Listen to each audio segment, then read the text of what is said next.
In my video today, I'm going to deal with a very important subject. I'm going to look at how you can answer transformation questions. They are popularly known as rewrites in Zambia. That's our subject for today. So, without wasting much of your time, let's get started. So, what are transformation questions? Transformation questions, firstly, are essential in every exam paper because you'll find them, and there will be 10 questions. Students are asked to rephrase the first sentence without losing the idea or without changing the meaning. These questions will test your grammar, your sentence structure, and language creativity. So it's about language creativity, it's about knowing how to deal with the grammar of English, and also it's about just changing the structure from one structure to another. And why do we need to know transformation questions, or why do we need to know how to deal with them? Because, like I've mentioned, they assess your grammar proficiency and sentence manipulation. You need to know how to manipulate sentences in order to come up with a different sentence but same meaning. Secondly, they demonstrate multiple ways in which you can pass or express your ideas. And thirdly, they test your language flexibility and understanding of nuances in English. So it's very important that you master these three things because that is what transformation questions are all about. Let's look at an example of a transformation question. We've got an original sentence which says, although it was raining heavily, they decided to go hiking. Right, starting with despite. Now, this is the pattern that you're going to find in the final exam, that you are going to be given a statement which you need to transform, hence the name transformations, or which you need to rewrite. And for you to rewrite, they'll give you instructions. They'll tell you what word to start with, to put in the middle, or to end with. In this case, we've got a word we are starting with, which is despite. So to transform the original sentence, it will become despite the heavy rain, they decided to go hiking. You can see just by doing this that we have manipulated the first sentence, we have rearranged the structure of the words or the structure of grammar, and we have expressed the same idea in a different way. So you can see everything that I talked about, and this is what we have. Now, we've got different types of transformation questions. Regardless of what questions they ask you, they most of the transformation questions will fall in these categories. Number one, changing sentences from active to passive. Secondly, direct to indirect speech. Thirdly, positive to negative sentences, interrogative to statements, if clauses, comparison, transformations, combining sentences using relative clauses. So we are going to look at each one of these, and we are going to look at different examples to see how different transformation questions under these different types manifest themselves. So let's get started with changing from active to passive sentence. Now, an active sentence is where the subject performs the action. A passive sentence is where the action is performed on the subject, or at least is not performed by the subject of the sentence. Let's look at an example. The committee approved the new policy. So we have got the committee which did the action of approving the new policy. That's an active sentence. In the rewrite, you need to start with the new policy. So you change it to negative, it becomes the new policy was changed by the committee. Let's move on and look at direct to indirect speech transformations. Direct speech is what someone actually said, and when you write it, you put it under quotation marks. Like in the original sentence, Tom asked, comma, do you need any help? You can see that, yeah, the actual words said by Tom are in the quotation marks. Now, indirect speech, this is where you change or you paraphrase what the original speaker said. So to rewrite this, we can say, Tom asked if I needed any help. If I needed any help. Now, need is in the past, you becomes I. Let's move on and look at positive to negative sentences. He always remembers to call. Now, if you're going to change this sentence from positive to negative, then it becomes he never. Now, if someone remembers always and you say they never, it means they never forget. Someone who remembers always, it means they never forget. So you can say he never forgets to call. He never forgets to call. The next one is interrogative statement transformations. Now, an interrogative to statement. An interrogative statement is an interrogative sentence is a sentence that asks a question. A statement is a sentence that just declares information. It asserts information, or it asserts a point, whatever it is. If you say, I am going to town, you're not asking, you're not soliciting for information. You are just declaring, you are just asserting a fact. So you can have transformations where you are changing from like one sentence type to another sentence type. In this one, we've got interrogative to statement. Let's look at the example. Original. Why did she leave early? Why did she leave early? How would you write this starting with I want? Turning it into a statement, but still maintaining the idea that you want to find out certain information, which is the reason why she left early. Let's look at this. My answer would be I want to know why she left early. I want to know why she left early. Now, that's a statement. You're just declaring what you want to know. But at the same time, the meaning is not lost, because if you are talking to someone, you are soliciting for information in that statement. Next, let's look at if clauses or conditional clauses.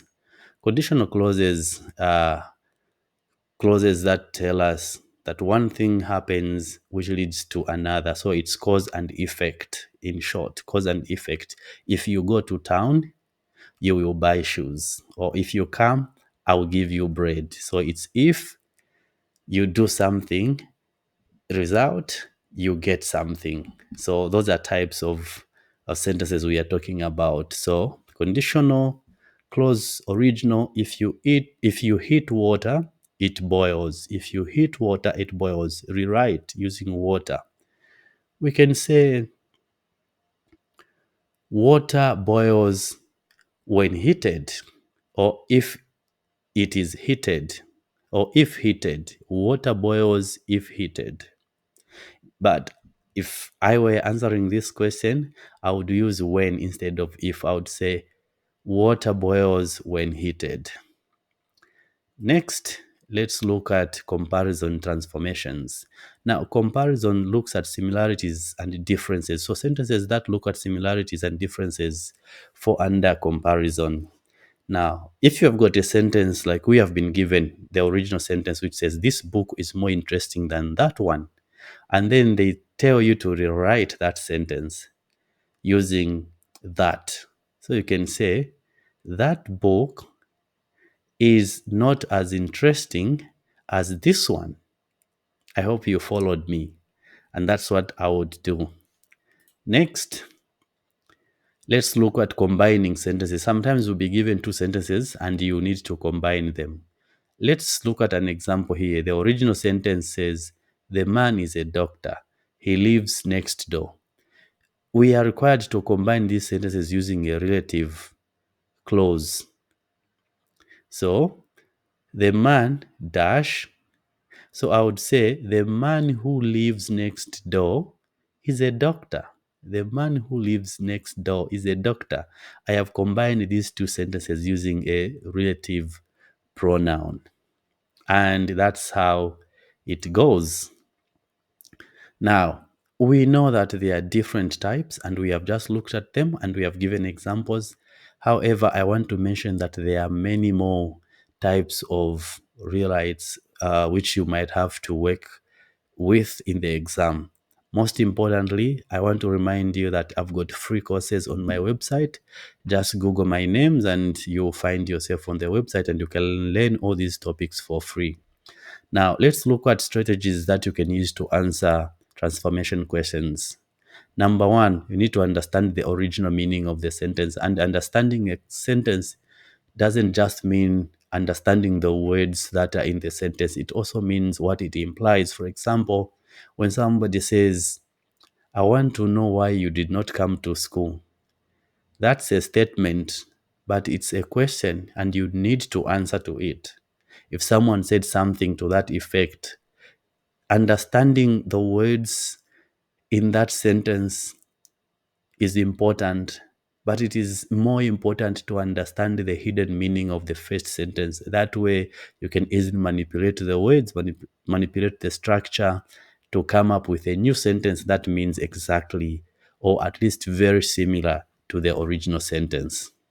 Secondly, you need to know the grammar rules very well. And to know the rules very well, go to my website. I've got free lessons. Yeah, you learn all the topics that you anticipate in the exam. Thirdly, you need to pay attention to keywords. This cannot be emphasized. Pay attention to keywords. Pay attention to instructions. If they say start with this word or end with this word, whatever, pay attention to that. Number four, maintain the original meaning. Do not change the meaning. I think I have alluded to this point that when you understand the original, know beyond just the words given in that particular sentence. Let's look at common challenges and solutions. Tense confusion. I think you need to use tense shift chart or look at how tenses change, especially in topics like indirect and direct speech. I gave an example where I said, okay, let me just give you a fresh example. If I say, Mulenga said, comma, I will go to town today. Mulenga said, comma, I will go to town today. Full stop. When I rewrite that to indirect speech, it will be Mulenga told me that he was going to town. You see, I am saying he was going to town yesterday. So I'm changing the tenses and you need to understand this. And then make sure the modifiers, words like that, these, blue, like adjectives and pronouns and yeah, adverbs, know where to put them so that you do not confuse stuff. Lastly, look at double negatives and avoid confusing structures. Yeah, avoid using double negatives. Like what some words are in negative, and don't use them in ways that you're going to confuse even yourself. Now, let's look at the final tips for the exam success. How can you succeed getting 8 out of 10, 9 out of 10, or even 10 out of 10? Number one, manage your time. Make sure you manage your time effectively. Do not be stuck on a question that you don't know. Go to the questions that you know very well and answer them. Secondly, read instructions carefully. Always read instructions. Thirdly, review your answers. Whenever you write, English is about correctness. It's about, putting the comma or the full stop at the right place. So make sure you review, you look at the answers again and again. Number four, practice with past papers. Always use past papers. This is going to boost your confidence. And lastly, stay calm. When you are dealing with transformation questions, you are just looking at different structures which you need to change. Remember, we talked about manipulating grammar, manipulating structure. You're just changing this sentence from one way. It's like saying one thing in two different ways. They have told you, we have given you this, now say it in a different way. You are maintaining the meaning though, so you need to remember that. Otherwise, let's look at the conclusion. Transformation questions will enhance your language skills if you practice them. So keep practicing. Prepare. If you are a teacher, Please prepare your students for exams and improve proficiency. You are going to teach all the topics, you are going to teach all the structured topics, but if you don't connect those structured topics to the way questions should be answered in the exam, your students will not answer very well. Lastly, practice, practice, practice, and seek feedback and stay focused. So always practice. I've got practice exercises on the website. You can go there and see how you can just help yourself. If anything is very hard, please don't hesitate to contact me, right? Send me a message and I should be able to get back to you within reasonable time. Thank you so much.